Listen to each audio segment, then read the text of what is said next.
Jake Morrison sat in the cold metal chair and watched the alien faces around the table. His hands were steady, but inside his chest, his heart was beating fast. 30 years he had worked for this moment.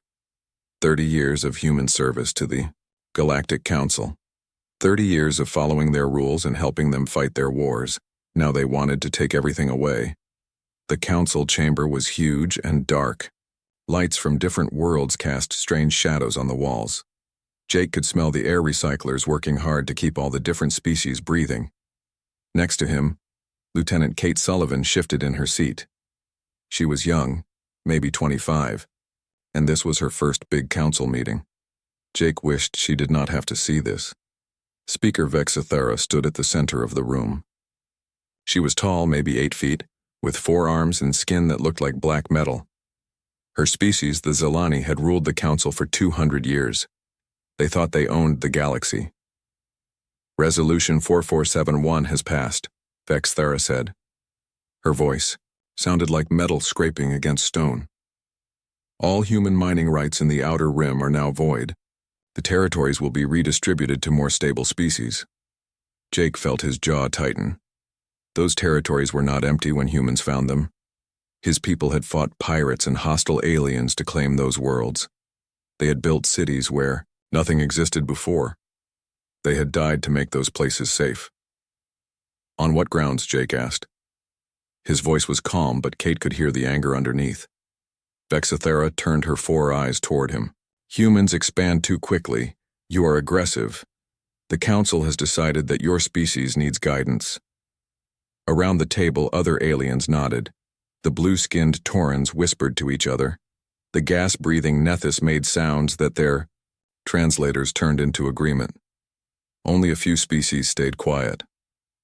Jake stood up slowly. Guidance? We have fought in every major war for 30 years. Human ships died protecting Tauran colonies from raiders. Human doctors saved millions of lives. Korthak lives when the plague hit their homeworld. Human engineers built the trade routes that connect half the galaxy. And that is the problem, Vexithera said. You do too much. You grow too fast. Other species cannot compete with human expansion. Kate watched Jake's face. She had read his file. He was 52 years old. He had served on 12 different worlds. He had 2 sons in the human fleet and a daughter who was a doctor on Mars. He had given his whole life to making humans a respected part of the galactic community. We followed every rule, Jake said. We paid every tax. We sent our young people to die in wars that were not ours. And this is how you repay us? The Zilani Council member Thexavar spoke from across the room. Humans are too emotional. This proves our point. A mature species would accept this decision with grace. Jake laughed, but there was no humor in it. Grace? You want us to smile while you steal our worlds? They were never your worlds, Vexithera said. The Council grants rights. The Council can take them away. The Council grants rights? Jake repeated. We found those worlds. We mapped them. We fought for them. We built on them. What right do you have to give them to someone else? The right of civilization, Vexithera said. Humans are still children in galactic terms. Your species has been in space for less than 400 years. We have been traveling between stars for over 3,000 years. We know what is best. Kate saw Jake's hands curl into fists. She had never seen him this angry. Even when pirates attacked the human convoy at Beta Station, he had stayed calm. Even when the Draktar Empire had insulted human culture at the last meeting, he had been diplomatic. But this was different. This was everything. Children? Jake asked. Your 3,000-year-old civilization called us for help when the Hegemony War started. Your ancient wisdom needed human tactics to win. Your superior technology needed human innovation to work. That was temporary assistance, Vexithera said. We could have managed without you. Could you? Jake asked. Let me remind the Council of some facts. Humans provide 45% of all medical supplies used by Council species. Human ships carry 30% of all trade goods. Human peacekeepers patrol more space lanes than any other 3 species combined. The room was getting quiet. Some of the aliens looked uncomfortable. Jake continued. Human scientists have solved more technical problems in the last decade than the rest of the council combined. Human engineers designed the defense systems that protect this very station. Human doctors developed the treatments that keep half your species healthy. Enough, Vexithara said. The decision is made. Resolution 4471 is now council law. Humans will withdraw from the Outer Rim territories within 1 standard year. Jake looked around the room. He saw species that humans had fought beside. Species that humans had saved. Species that humans had helped build up from nothing. Most of them would not meet his eyes. 1 year? Jake asked. 1 year, Vexthera confirmed. And humans will pay compensation to the species taking over those territories. For the inconvenience. That was the moment. Kate saw it happen. Something changed in Jake's face. The anger was still there, but now it was cold. Focused. No, Jake said. Excuse me? Vexithara asked. I said no. Humans will not withdraw from territories we claimed legally. We will not pay compensation for worlds we built, and we will not accept this council's authority over us anymore. The room exploded into noise. Aliens were shouting in dozens of languages. Translators were overwhelmed trying to keep up. Vexithera raised all 4 of her arms. Ambassador Morrison, you cannot refuse a council resolution. Jake reached into his jacket and pulled out a datapad. He placed it on the table in front of him. Actually, I can. This is humanity's formal withdrawal from the Galactic Council. Effective immediately. The room went dead silent. You cannot be serious, Vexithera said. Dead serious, Jake replied.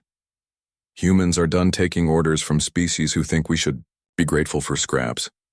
Vexthera laughed. It sounded like breaking glass. You think you can survive without the council? You are 1 species against 47.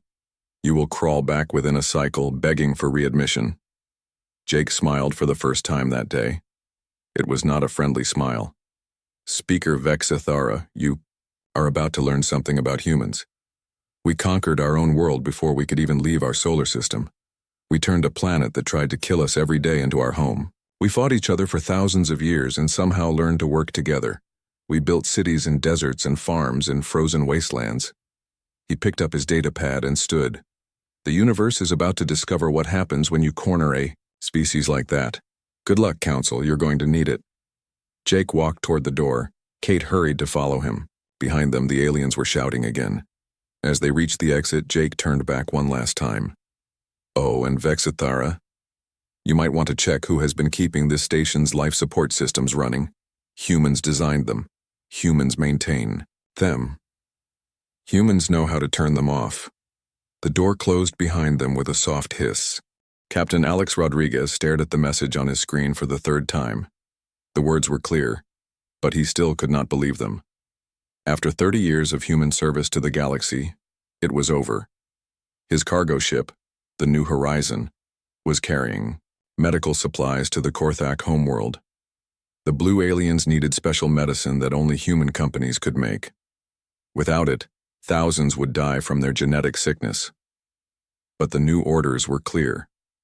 No trade with council species. No exceptions.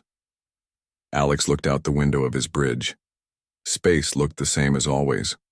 Cold and empty and full of stars. But everything had changed 3 months ago when Ambassador Morrison walked out of that council meeting. Captain? His first officer, Maria Santos, stood behind him. The Korthak are asking when we will dock. They are running low on medicine. Alex closed his eyes. He had been trading with the Korthak for 10 years. He knew their children. He had eaten dinner with their families. They were good people who never hurt anyone. Tell them we cannot deliver, he said. Maria looked shocked. Sir, but they will die without this medicine. I know, Alex said. But orders are orders. We turn around and go home. On Earth, President Lisa Carter sat in her office and read reports from across human space. Every human ship was following the new policy. Every human company had stopped trading with council species. Every human colony had closed its borders. The numbers were bigger than she had expected. Humans controlled 127 star systems. Their ships carried almost half of all trade goods in the galaxy. Their factories made medicines and machines that dozens of species needed to survive. Are we making a mistake? She asked Fleet Admiral Ben Harris. The old soldier shook his head. No, ma'am. We tried playing by their rules for 30 years. Look where it got us. They wanted to treat us like children. Now they can see what the galaxy looks like without us. On the other side of the galaxy, Minister Theiss of the Korthak received the worst news of his life. All human medical shipments had stopped. The genetic therapy that kept his people alive was no longer coming. How long do we have? He asked his chief doctor. Maybe 4 months, Dr. Viss replied. After that, the children start dying first. The adults will follow. This had been in government for 40 years. He had seen wars and famines and natural disasters, but this was different. This was extinction. Can we make the medicine ourselves? He asked. We tried for centuries before the humans came, Dr. Weiss said. We do not have the technology. Only humans understand our genetic code well enough to create the therapy. On the research station at Wolf 359, Dr. Ryan Phillips was packing his equipment. For 15 years, he had worked with alien scientists on joint projects. They had been close to breakthrough discoveries that could help billions of people. Now it was over. You cannot leave, Professor Zenth of the Torin Collective said. We are so close to finishing the terraforming project. The Mindari need those new worlds. Ryan looked at his old friend. They had worked together for a decade. They had shared ideas and meals and stories about their families. I am sorry, Zenth, Ryan said. But my government has recalled all human scientists from council projects. This is madness, Zenth said. Science should not be about politics. Tell that to the council, Ryan replied. They decided to punish humans for being successful. Now they get to see what success really looks like. In the Zalani capital, Speaker Vexithara was reading economic reports. The first month after human withdrawal had been easy to ignore. The second month had caused some problems. Now, 3 months later, the crisis was spreading. 43 scientific projects had stopped when human scientists left. Trade routes that carried essential goods were empty. Factories that made critical equipment had shut down because they depended on human technology. This is temporary, Vexithara told her advisors. Humans need us more than we need them. They will come back. But her chief economic advisor, Kessera, looked worried. The numbers do not support that theory, Speaker. Human colonies are completely self-sufficient. They have their own factories, their own farms, their own research facilities. They do not need anything from council space. Impossible, Vexthora said. One species cannot be independent from the entire galaxy. Humans are not like other species, Kessara said quietly. They prepare for everything. Every human colony has enough resources to survive alone for years. Every human ship can operate without outside support. They built their civilization to survive anything. On the human world of New Texas, Colonial Governor Sam Wade was meeting with local business leaders.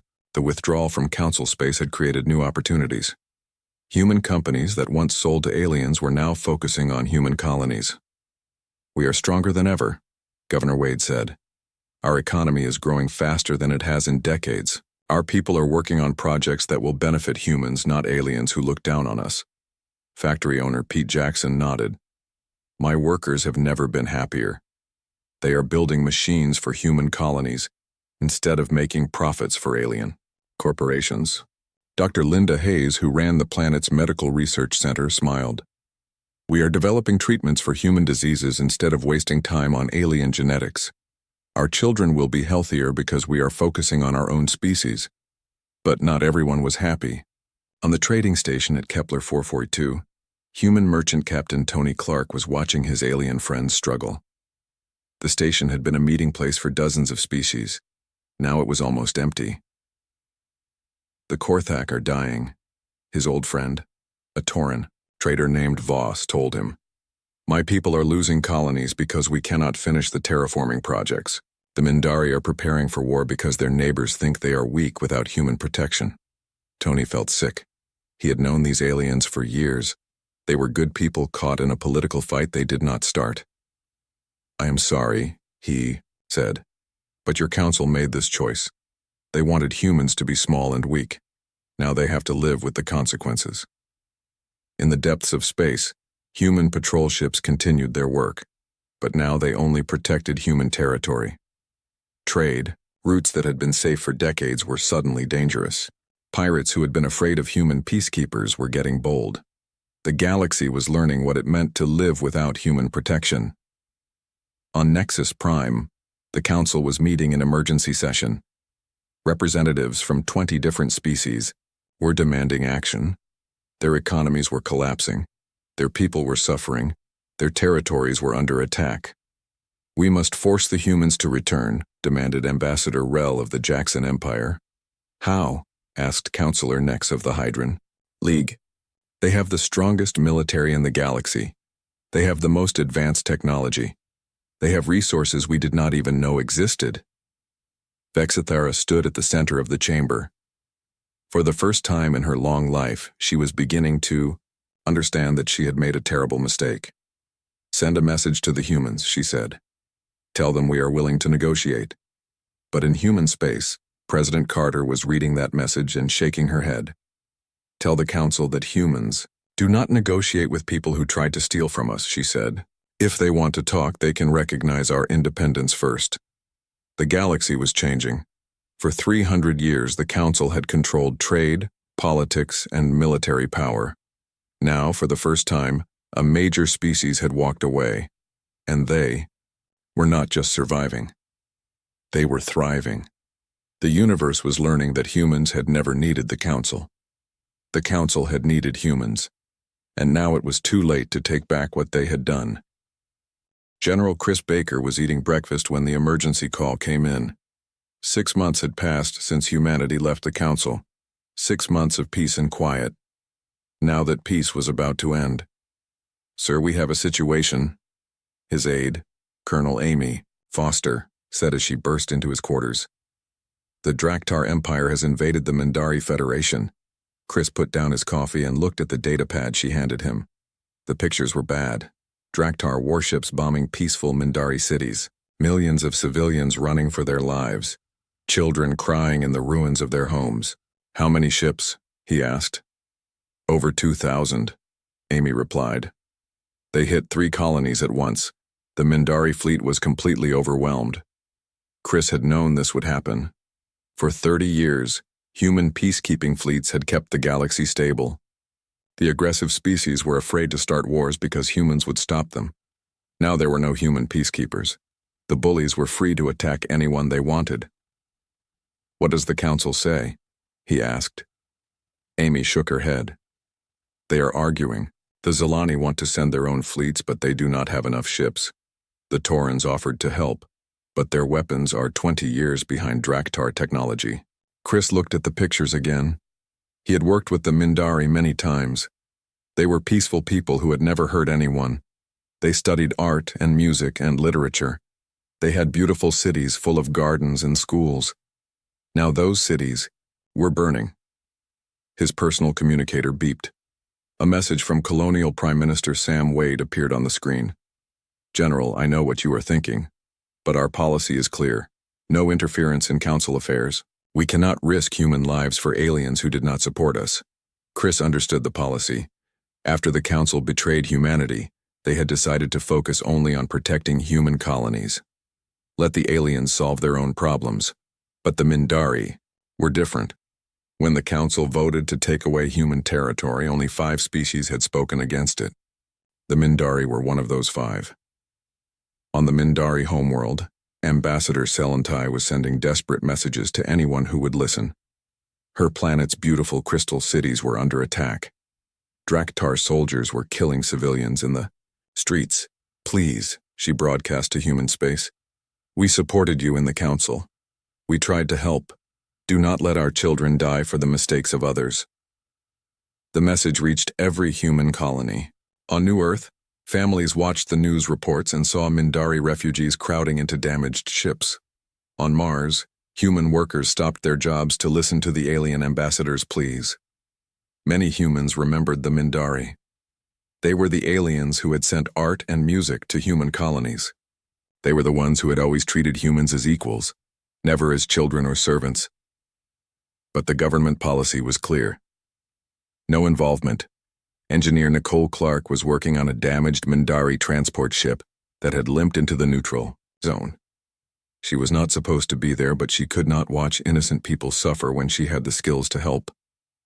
Inside the ship, she found something that made her blood run cold. Technical specifications for a new Draktar weapon. The Mindari had managed to steal the data before their research station was destroyed. The weapon was called a planet cracker. It could destroy entire worlds by causing their cores to explode. The Draktar were not just conquering territory. They were planning to wipe out any species that resisted them. How many of these weapons do they have? Nicole asked the Mindari engineer who had brought her the data. We do not know, the alien replied. But they tested one on our moon. It is gone now, completely gone. Nicole studied the technical specs. The weapon was brilliant and terrible. It would take years for any council species to develop a defense against it. By then, the Draktar could destroy dozens of worlds. She copied the data and sent it through encrypted channels to human military command. This was bigger than politics. This was about survival. On Earth, President Carter was in an emergency meeting with her top advisors. The planet cracker data had arrived an hour ago. Now they faced an impossible choice. If the Draktar succeed in conquering the galaxy, they will come for us eventually, Admiral Harris said. These weapons could destroy our worlds before our fleets could stop them. But if we intervene, we break our own policy, Foreign Minister Morrison replied. Every human who dies in this fight dies for aliens who betrayed us. Carter looked at the holographic display showing Draktar fleet movements. They were systematic and ruthless. 3 Mindari colonies had already fallen. 7 more were under siege. What about the Mindari request for asylum, she asked. We could take their refugees, Admiral Harris said. But their government wants us to save their worlds, not just evacuate their people. Carter thought about her own children. What would she want if Earth was under attack? What would any parent want? The Mindari supported us in the council, she said quietly. They were the only ones who treated us as equals. Ma'am, Morrison said, if we save the Mindari, every species in the galaxy will expect us to be their protector. We will be right, back where we started, fighting other people's wars. No, Carter said. This time will be different. This time we will not be asking permission. We will not be following council rules. We will act as an independent power with our own interests. She stood up and looked around the room. The Draktar want to rule the galaxy through fear. If we let them succeed, they will eventually use those planet killers on human worlds. We stop them now, or we fight them later when they are stronger. Admiral, Harris smiled. So we are going to war? We are going to show the galaxy what happens when someone threatens human interests, Carter said. The Mindari are our friends. The Draktar are our enemies. It is that simple. 2 days later, the human fleet began moving.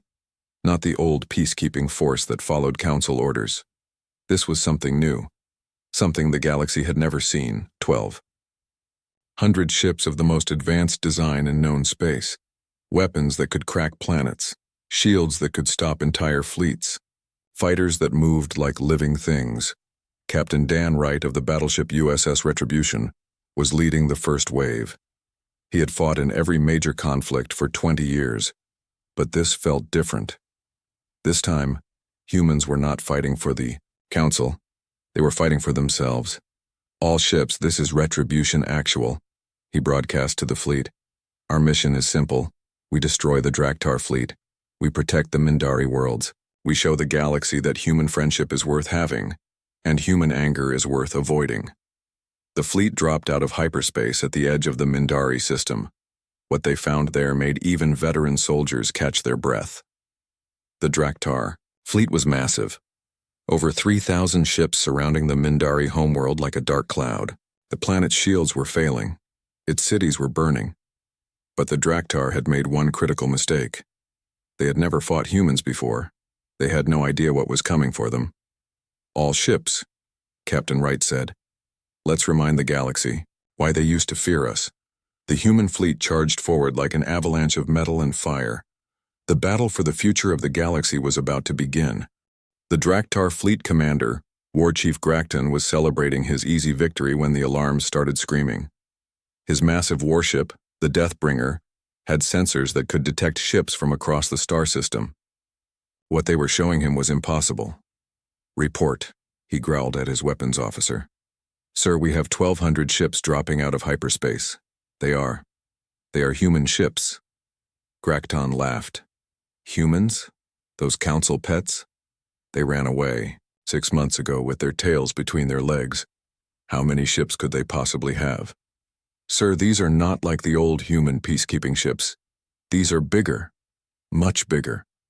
And their energy signatures are off the charts." Grakton stopped, laughing. He had fought human peacekeepers before during border skirmishes.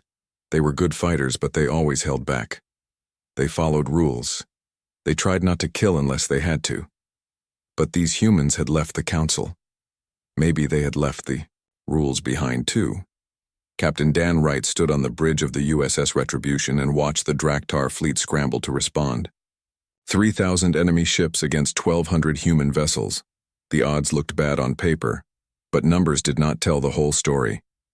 "All ships, this is Retribution Actual," he broadcast. "We are not here as peacekeepers. We are not here to arrest criminals or enforce council law. We are here to destroy an enemy that threatens our friends and our future." The human fleet spread out into attack formation. Each ship was a masterpiece of engineering that had taken decades to perfect. While the council species had argued about politics, humans had been preparing for war. "Target their command ships first," Wright ordered. "Let's cut off the head of this snake." The first human salvo lit up space like a new sun.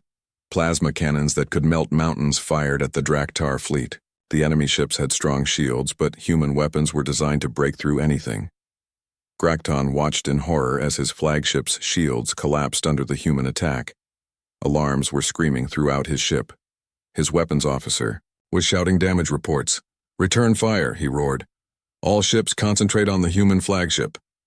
1,000 Draktar ships opened fire at once. The space around the Retribution filled with energy beams and missile trails. Any normal ship would have been destroyed instantly. But the Retribution's shields held. They flickered and sparked, but they held. "Interesting," Wright said calmly. "Their weapons are not as advanced as we thought. Continue the attack." The human fleet moved like a living thing. Ships that had trained together for decades worked in perfect coordination. Fighters launched from carrier bays and swarmed through the enemy formation like angry wasps. Lieutenant Sarah Parker was flying one of those fighters. She had been born on Mars and had never seen Earth, but she was human to her core. Her small ship danced between massive Draktar warships, her weapons carving through their hulls like knives through paper. "This is Wolf Leader," she called to her squadron.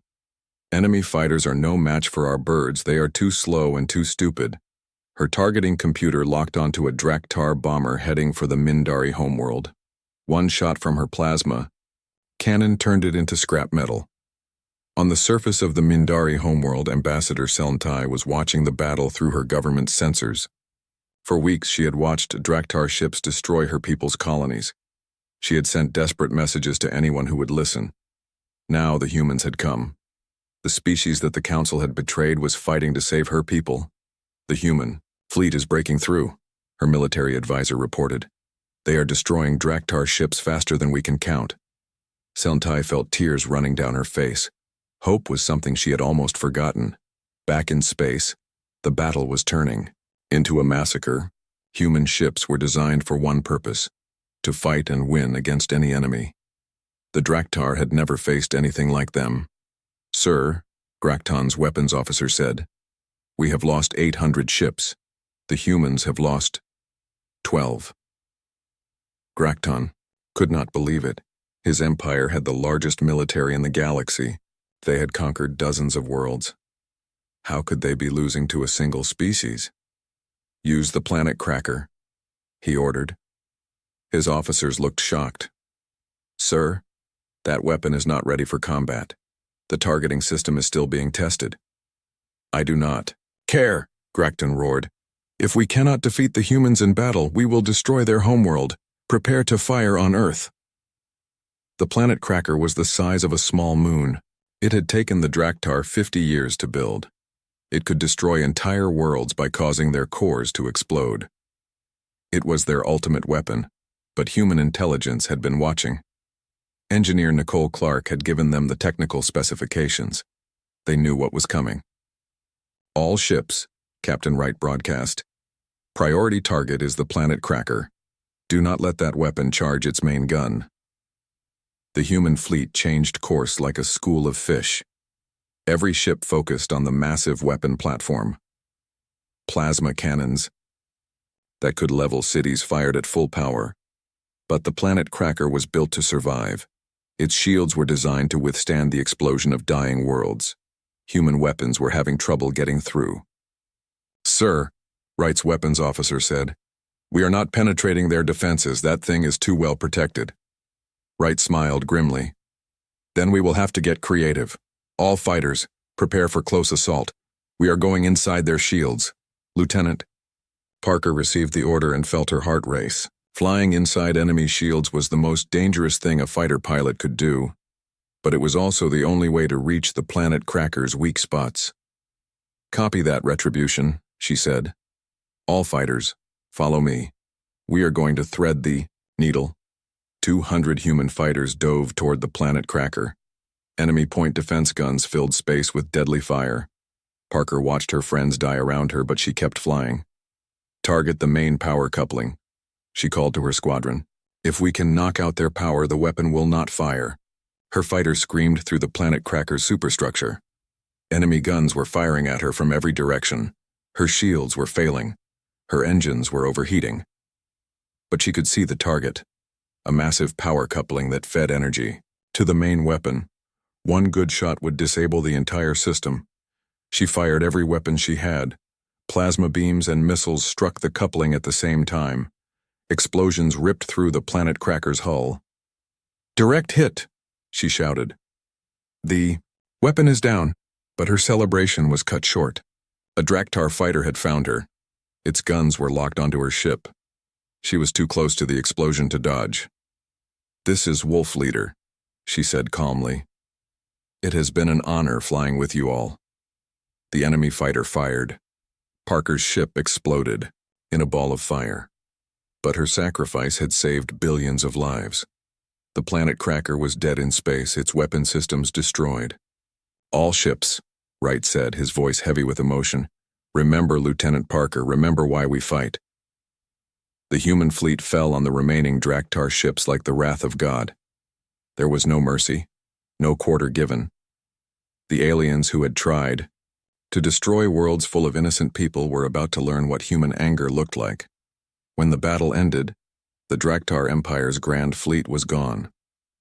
3,000 ships reduced to scrap metal floating in space. The planet Cracker was a burning hulk. War Chief Grakton was dead. The human fleet had lost 47 ships and 3,000 brave souls, but they had saved the Mindari Federation. They had stopped a weapon that could have destroyed the galaxy. More importantly, they had sent a message to every species in the known universe. Humanity was back. And this time, they were not asking permission from anyone. 1 year had passed since the battle of the Mindari system. The galaxy was a different place now. On the human world of New Geneva, Ambassador Jake Morrison sat across from a delegation of alien representatives. But this time, the meeting was very different. The aliens were not giving orders. They were asking for help. Minister Thess of the Korthak was the first to speak. His blue skin looked pale and sick. His people were still dying from the genetic disease that only human medicine could cure. "Ambassador Morrison," he said quietly, "we formally request recognition of human sovereignty. We want to establish full diplomatic relations with the human colonial empire." Jake looked at the alien who had once ignored human suffering. Now Thess was begging for the medicine that could save his species. "The Korthak government recognizes human independence?" Jake asked. "Yes," Thess replied. "We acknowledge that humans are not subject to council authority. We want to negotiate directly with your government for medical supplies." Jake nodded to his aide. Director Amy Foster of Human Intelligence. She placed a data pad on the table. "These are our terms," Jake said. "Full recognition of human territory, trade agreements that benefit both species equally, and a formal apology for your government's support of Resolution 4471. Theiss did not hesitate. "Agreed. All of it. Whatever you want. Please. Just save our children." Around the table, other alien representatives watched in silence. They had come to the same conclusion as the Korthak. The old galaxy was dead. The Council could not protect them. Only humans had the strength to maintain order. President Lisa Carter was in her office on Earth, reading reports from across human space. The numbers were incredible.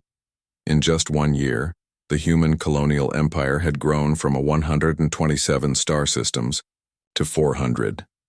Dozens of alien species had signed trade agreements with human companies.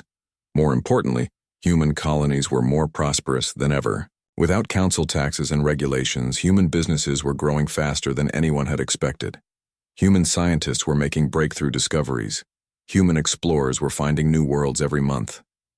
"We are stronger than we have ever been," Admiral Harris told her. "Our military protects more space than the old Council peacekeeping force ever did. Our trade routes connect half the galaxy. Our technology is decades ahead of anyone else." Carter looked out her window at the city below. Children were playing in parks that had been built with materials from a dozen different worlds. Factories were producing goods that would improve life on hundreds of planets. Universities were training the next generation of human leaders. "What about the Council?" she asked. Harris smiled grimly. "Vexithara sent another message yesterday, the 5th one this month. They want to negotiate." "What did you tell them?" "Same thing we always tell them. When they are ready to treat humans as equals, we will talk. Until then, they can send messages to the wind." On Nexus Prime, the Galactic Council was meeting in emergency session again, but the chamber that had once held representatives from 47 species now barely had 20. Most species had left to make their own deals with humanity. Speaker Vexithara stood in the center of the nearly empty room. The proud Zilani, who had once dismissed humans as children, now looked old and defeated. "The Tauran Collective has signed a defense treaty with the humans," she announced. "The Hydron League has given humans mining rights in their territory. The Jackson Empire has requested human peacekeepers to protect their trade routes." The few remaining council members looked around the empty chamber. The dream of a united galaxy under council rule was dying. "We could offer the humans full membership," suggested Ambassador Rel. "Equal status with the Zilani. Equal voting rights." Vexithara laughed bitterly. "Equal status? They do not want to be equal to us anymore. They want to be above us." She was right. Humanity had moved beyond wanting a seat at the council table. They had built their own table, and everyone else was asking to sit at it. On the human colony world of New Texas, Governor Sam Wade was hosting a celebration. The planet had just signed its biggest trade deal ever, selling advanced farming equipment to 6 different alien species. 5 years ago, we were growing food to feed alien worlds for pennies, he told the crowd. Now we are selling them the tools to grow their own food, and we are getting rich doing it. The crowd cheered. Human workers had never been more confident about their future. They were not just surviving without the council. They were dominating. But the celebration was interrupted by an emergency broadcast. Fleet Admiral Harris appeared, on every screen across human space. "Citizens of the human colonial empire," he said, "I am pleased to announce that the Mindari Federation has formally joined our alliance. They are the 17th species to recognize human leadership in this sector of the galaxy." The crowd erupted in cheers. The Mindari were not just allies. They were friends. The species that humans had died to protect was now part of the human family. Ambassador Selm Tai appeared next to Admiral Harris on the screen. The graceful Mindari looked healthy and happy for the first time in years. "The human species saved our people when no one else would," she said. "They asked for nothing in return except our friendship. Today we proudly join the human colonial empire as equal partners in building a better galaxy." On the human research station at Wolf 359, Dr. Ryan Phillips was working with scientists from 12 different species, but now they were working on human projects under human leadership. The discoveries they were making would benefit everyone, but humans would control how they were used. "We have solved faster-than-light communication," Dr. Phillips announced to his team. "Messages that once took months to send will now arrive instantly across the galaxy." The alien scientists cheered. They knew that this discovery would change everything, and they were proud to be part of the human-led team that made it possible. Captain Tony Clark, the human merchant who had once traded with council species, was now the commander of the largest shipping company in the galaxy. His fleet of cargo, ships carried goods between human and alien worlds, all under human protection. "Business has never been better," he told his crew. "We are not just moving cargo anymore. We are connecting civilizations." On his bridge, he looked at a map of the galaxy. Green dots showed human territory. Blue dots showed allied species. Red dots showed the few worlds that still supported the dying council. The green and blue dots outnumbered the red ones by 10 to 1. As the 5th anniversary of humanity's withdrawal from the council approached, President Carter prepared to address the nation. She stood before cameras that would broadcast her words to 400 star systems and billions of people. "5 years ago, the Galactic Council told us we were too aggressive, too ambitious, too human," she said. "They wanted us to be smaller, quieter, more obedient." She paused and smiled. "Instead, we became ourselves. We built an empire based on human values, hard work, innovation, loyalty to our friends, strength in the face of our enemies." The camera pulled back to show the view from her office window. The city below was bustling with activity. Ships from dozens of worlds were landing and taking off. Aliens and humans worked side by side in the streets. "The universe did change the day humanity left the council," she continued, "but not the way they expected. We did not crawl back begging for readmission. We built something better." In the ruins of the old council chamber, Vex Thera watched the human president's speech alone. Most of her staff had quit. Most of her allies had abandoned her. The Zalani Empire was negotiating its own surrender to human authority. She thought about the day Jake Morrison had walked out of this chamber. She had been so confident, so sure that humans needed the council more than the council needed humans. She had been wrong about everything. Outside her window, she could see human ships patrolling the space around Nexus Prime. The station that had once been the center of galactic government was now protected by the species they had tried to control. The universe had indeed changed forever. Humanity had not just left the council. They had replaced it, and there was no going back.